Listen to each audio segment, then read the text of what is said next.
querem que alguém que vem de onde nós vem seja mais humilde, baixe a cabeça, nunca revide, finja que esqueceu a coisa toda. Eu quero que ele se...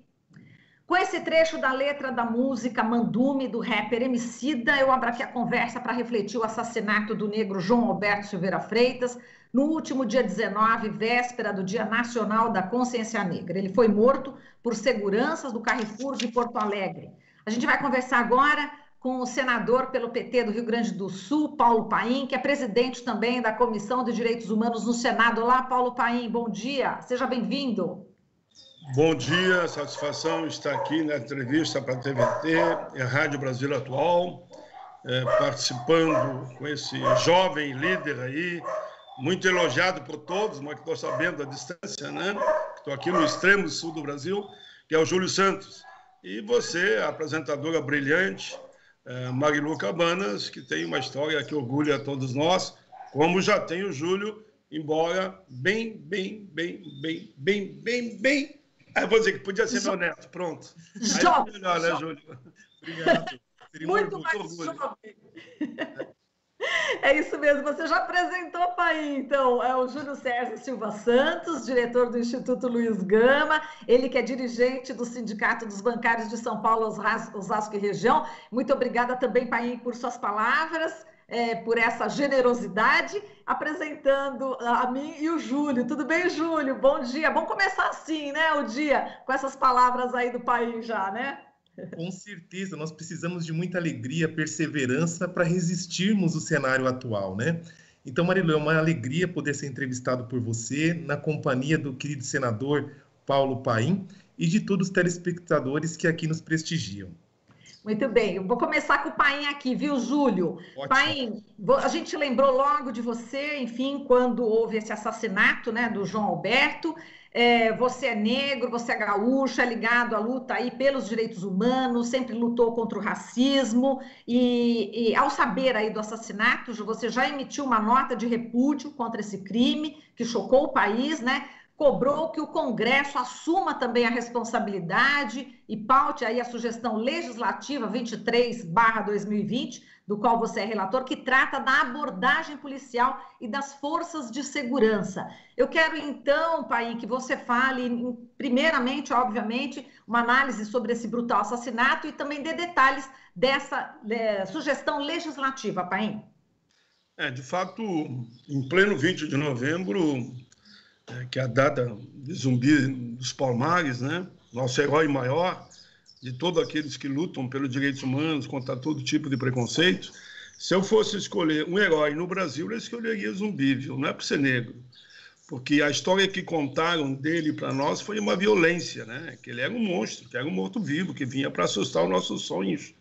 Assim é que eu conheci a primeira versão de Zumbi.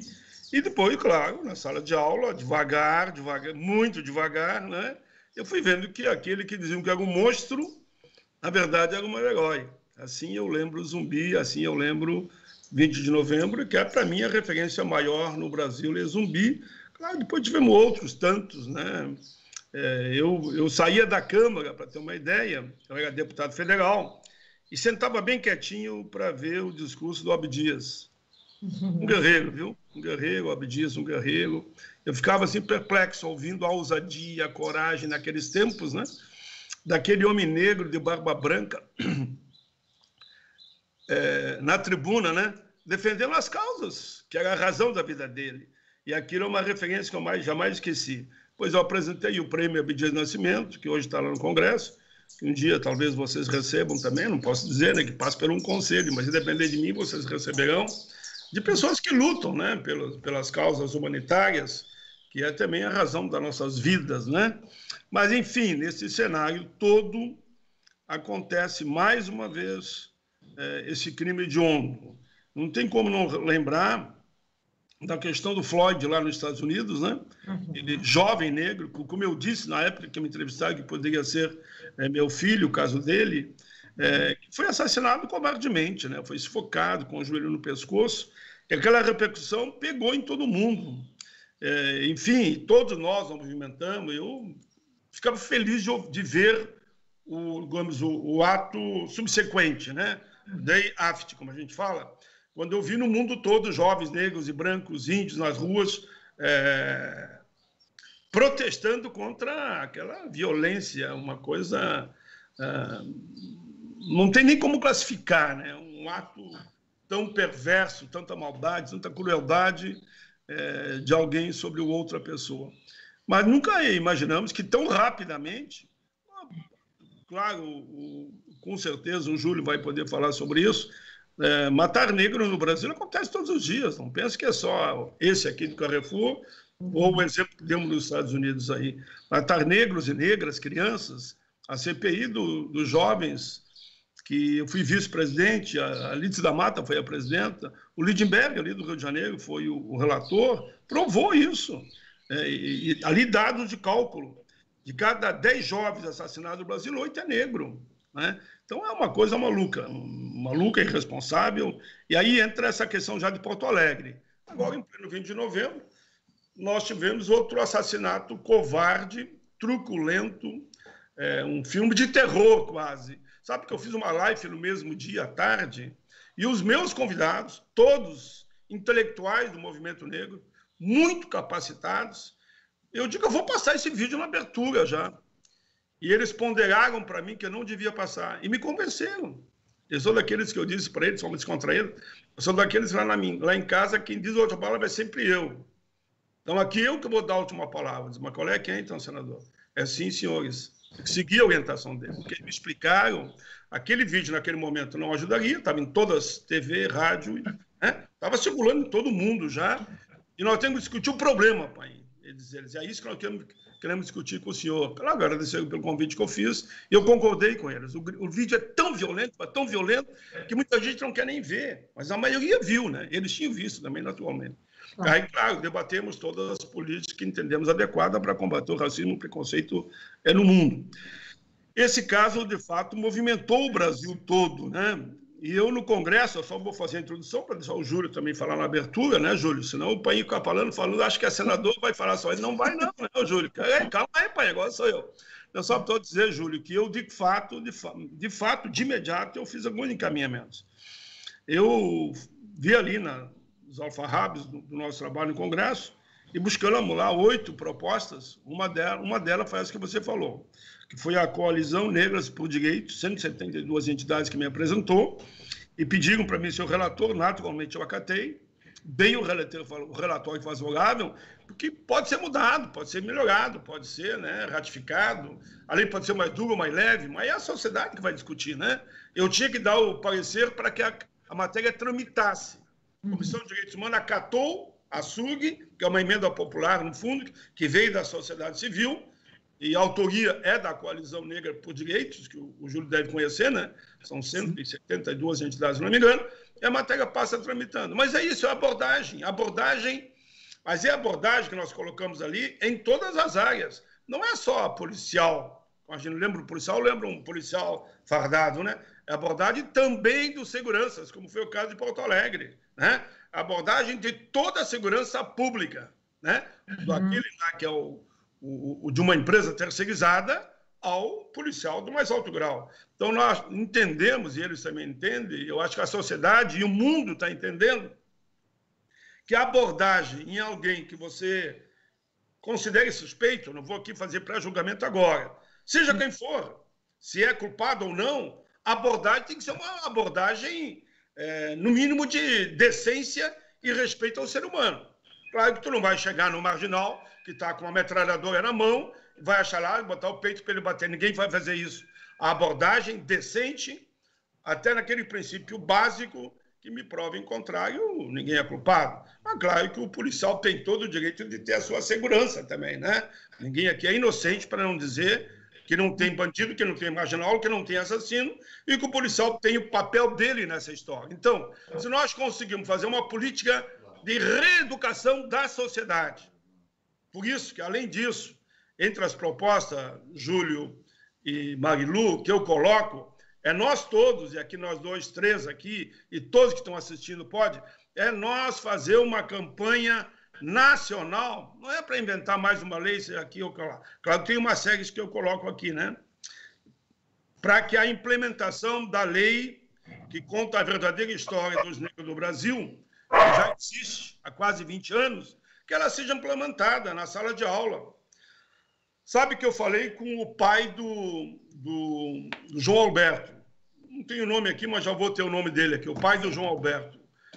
E quando eu falei com ele aqui, e foi até o pessoal da CUT, viu? O pessoal da CUT, que eu não sou numa hora dessa de ficar puxando para essa ou aquela central. Mas claro que todos nós temos um vínculo, né? E eu fui secretário-geral e vice da CUT Nacional. O pessoal da CUT foi fazer uma entrevista com ele, agora. E lá no meio da entrevista, eu não sei como surgiu o meu nome. Ele disse que gostaria de falar comigo. Aí o pessoal me ligou. Disse, não, o pai a gente fala direto, quer ver? Disse, fala nada. Ele dizendo, né, bem descontraído. Fala assim, quer ver? Pá, claro, na hora, comecei a falar com ele. E sabe o que ele me disse? Olha só, no momento dele, o pai perdendo um filho, né? Da forma violenta que foi, vamos chorar sempre nossos filhos, né? Como os filhos dos nossos filhos vão chorar os seus filhos, né? Sabe o que ele me disse? O resumo da história. Paim, eu acompanho a tua luta, parabéns pelas tuas iniciativas já e tá. Bom, claro que isso tudo que a gente faz foi legal, né? Voto de pesar, voto de protesto, e uma série de roteiro de leis para discutir, mediante o caso dele. Dizer assim, de todas, o mais importante para mim, olha só, é a educação. Olha a grandeza dele. Se nós, está aqui o nome dele, porque eu tinha aqui. João Batista Rodrigues, 65 anos. Exato. Olha a clareza desse senhor que perdeu o filho. Pai, é a educação. Se na sala de aula, lá do jardim de infância à universidade, que tem muita gente que está na universidade e não sabe ainda, né? Que existe racismo no Brasil. Ou faz de conta que não sabe. Ou faz de conta que não sabe, né, Júlio? Dizendo assim, educação, pai. Vamos apostar na educação. Eu vi que ele disse aquilo de forma muito espontânea, ninguém foi ali ensinar ele a dizer. Ele lá no bairro simples que ele mora lá, e eu disse, inclusive, vou fazer uma fala no Senado, citando ele e essa grandeza, nesse momento, de perder o filho, mas olhar para negros, brancos, índios e dizer que a única saída é a educação. Claro, tem que estar empregado em leis. Falei demais. Ai, Júlio, tu não pediu a parte? Não, fique à vontade. Mas, senador Paulo Paim, toda a sua luta, todo o seu conhecimento é sempre importante a gente ouvir, porque nós aprendemos muito. Eu tenho certeza que o Júlio vai concordar com isso, né, Júlio? Sim. O Júlio, que é do Instituto Luiz Gama, que é uma associação formada aí por um grupo de juristas, acadêmicos, militantes de movimentos sociais, que luta na defesa das causas populares, principalmente contra o racismo. O advogado, jornalista e poeta Luiz Gama, ele recebeu em memória do Prêmio Vladimir Herzog de Anistia e Direitos Humanos deste ano, justamente essa homenagem, né? Então eu queria, Júlio, que você fizesse também um paralelo aí da luta de Luiz Gama com o momento atual, com o que o seu João Alberto, o pai do rapaz, o João Batista Rodrigues Freitas, né? Que ele falou que o importante é a educação, falou isso para o Paulo Paim. E é isso, de fato, tem que passar pela educação. Eu queria que você falasse um pouquinho também sobre o Instituto Luiz Gama. Júlio. Marilu, Paim, um bom dia. É muito bom sempre ouvirmos o senador Paim, né? São informações assim que enriquecem a nossa alma, nosso espírito como um todo. Mas muito importante também destacarmos qual é o trabalho do Instituto Luiz Gama. Nós temos um trabalho voltado à emancipação não somente do povo negro, mas da sociedade brasileira, né? Nós já temos o Instituto há 10 anos, o nosso presidente é o professor Silvio Luiz Gama, professor e filósofo, e o nosso trabalho prioritário, também é importante nós explicarmos quem foi Luiz Gama, porque as pessoas têm muita dúvida. Ainda, né, num período que a gente vivia uma efervescência da escravidão, da luta como um todo, abolicionista, Luiz Gama foi um dos grandes abolicionistas que o Brasil teve. E é importante as pessoas saberem que Luiz Gama libertou milhares de escravos utilizando a legislação e sem ser advogado efetivamente, né? Ele recebeu o título da OAB pós-morte, né? Então, frente a toda essa luta de Luiz Gama pela libertação dos escravizados, nós decidimos colocar o nome de Luiz Gama no Instituto. E qual é o trabalho da nossa entidade? É prioritariamente trabalhar políticas públicas voltadas à população negra, tanto no setor público como também políticas de discriminação positiva nas empresas. Então, muitas empresas também nos procuram porque querem mudar os seus protocolos de atuação. Um exemplo, a gente observa, tanto no Carrefour, como em outras empresas, em diversos segmentos, infelizmente, não existem políticas internas de valorização da diversidade. E eu gosto sempre, quando eu falo valorização da diversidade, versando a respeito não somente da população negra, mas também com os homossexuais, os irmãos que são imigrantes, as pessoas que têm algum tipo de deficiência e também quanto à orientação sexual. Parece que as empresas hoje são um grande bloco, que só trabalham com pessoas brancas e também que são heterossexuais. Então, é preciso que as empresas se abram, observem que, ao não trabalhar a diversidade, elas deixam de agregar valor. Isso não somente as empresas, o setor público também.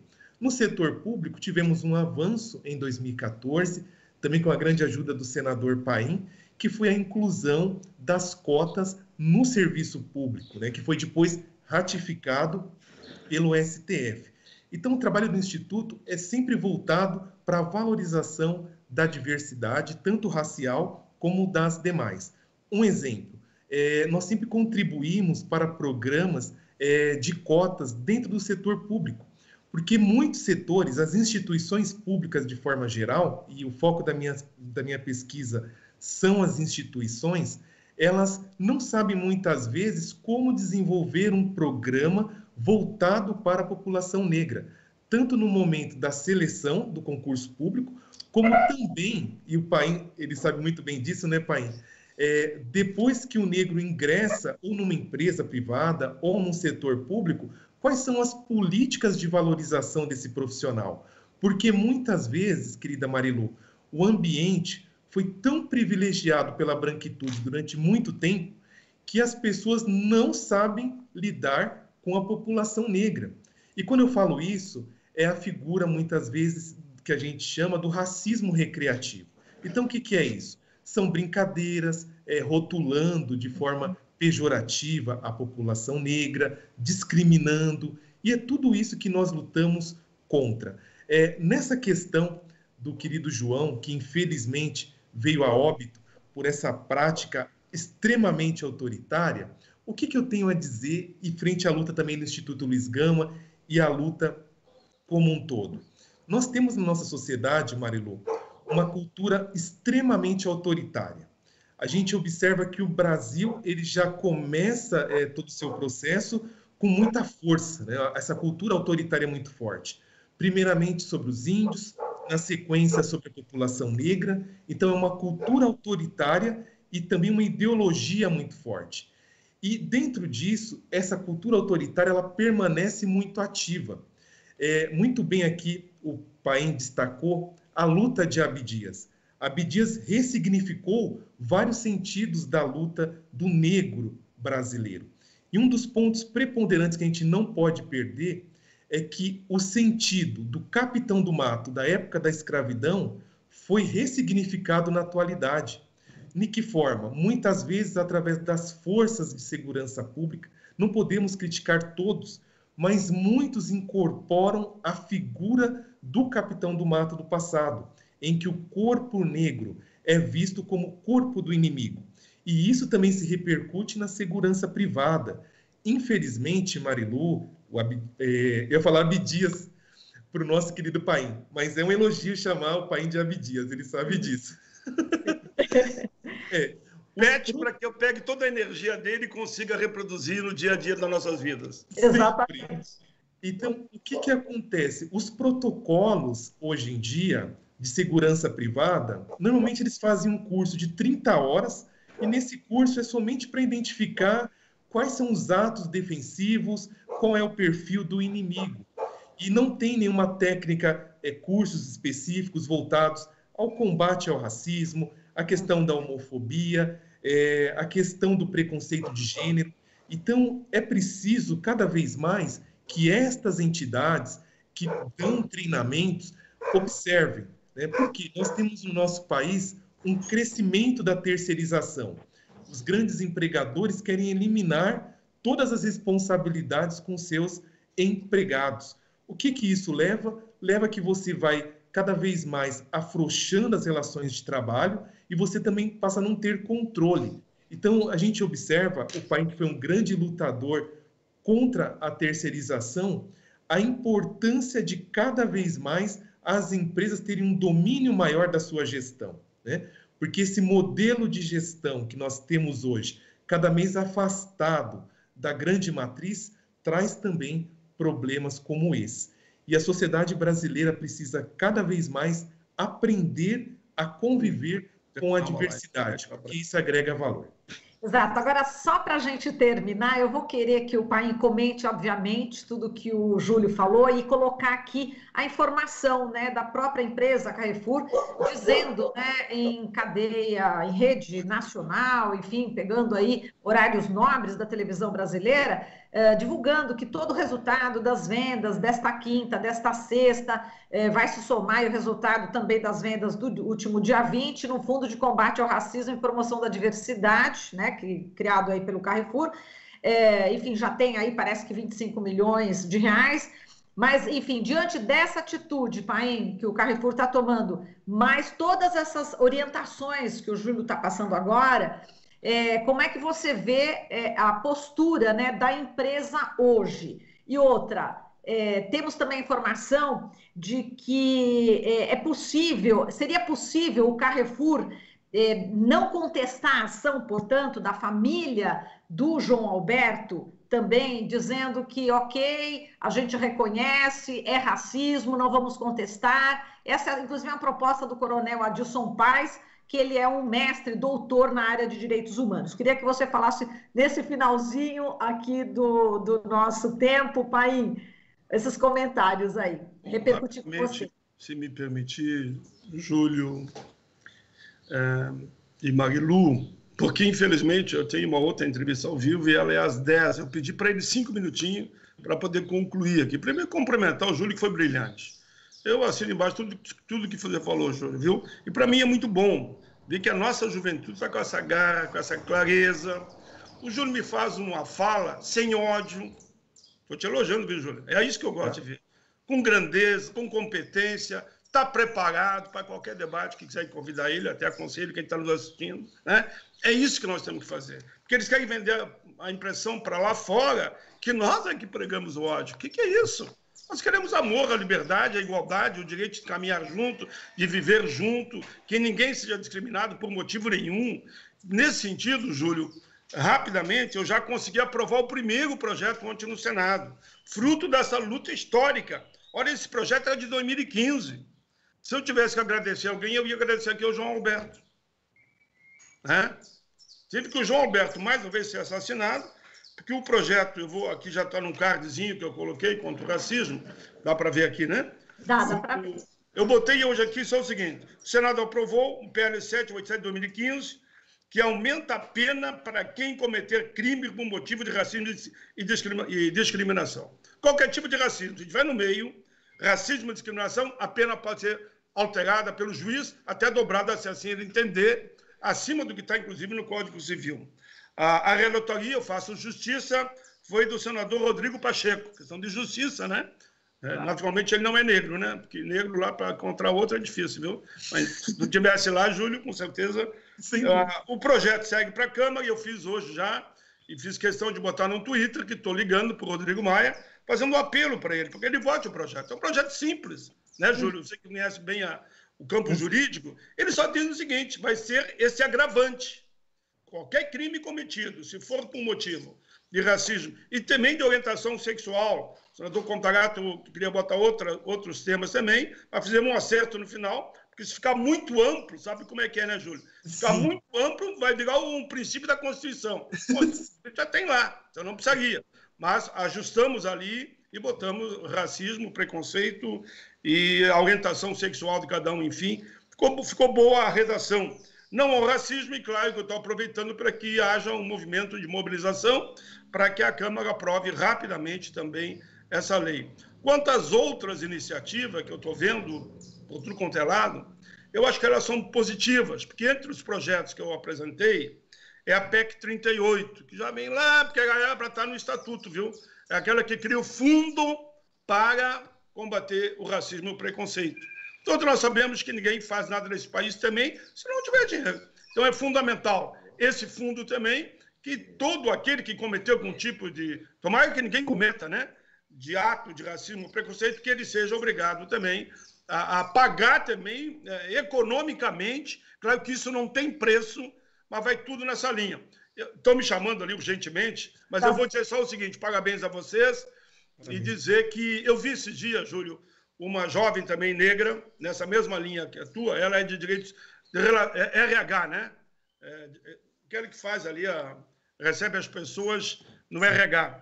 E ela disse que muitas empresas estão chamando ela pergunta que faz, mas quantos negros tem aí na tua empresa? Estou sendo rápido por causa do meu tempo, hein? Ele diz, não sei. Qual é a diferença entre o salário dos negros e do branco? Não sei. Você entendeu? Não sabe, mas não sabe por nunca perceberam que existe a gravidade do racismo. Proposital ou não, não sabe. Ela diz, vamos fazer esse raio-x? Vamos. Feito o raio-x é aquilo. Negro, na mesma função, na mesma atividade, metade do salário. Negras, pior ainda. Isso em empresas que eles pediram para ela fazer. Quantos tinha? Sempre são minoria, a não ser naquele serviço mais, que tu sabe, é um serviço mais braçal mesmo. E aí, a partir do teu trabalho, que eu vejo, Júlio, teu trabalho, claro, me refiro ao Instituto Luiz Gama, né? E tudo isso que está acontecendo no Brasil, eu acredito que eu tenho muita esperança, né? Que nós vamos mudar o curso da história. A morte, essa última, porque eu tinha que fazer um rolo aqui de 200 pessoas que foram assassinadas, nos últimos tempos só, né? Eu faço aqui homenagem ao João Alberto, ao pai dele, à família e a todos vocês que estão nessa causa. Eu sou obrigado a sair, estão todo mundo ali esperando. Um abraço, voltarei em outro momento. Até mais, Paim, corre aí. Bom, Um abraço, a gente aqui ao vivo, já aqui, ó. Se permitir, eu já vou para aprovar aqui meus companheiros da Rádio ABC, Cláudio Brito e Guilherme Caixa. Eu estou numa live. A gente encerra aqui a participação, então, do Paulo Paim, senador pelo PT do Rio Grande do Sul e presidente da Comissão de Direitos Humanos no Senado, e também agradecer aqui o Júlio César Silva Santos, que é diretor do Instituto Luiz Gama, dirigente do Sindicato dos Bancários de São Paulo, Osasco e região. Um abraço, Júlio, até uma próxima oportunidade. Até a próxima e muito obrigado, Marilu. Até mais. Tchau, tchau. Você está ouvindo Jornal Brasil Atual. As notícias que os outros não dão.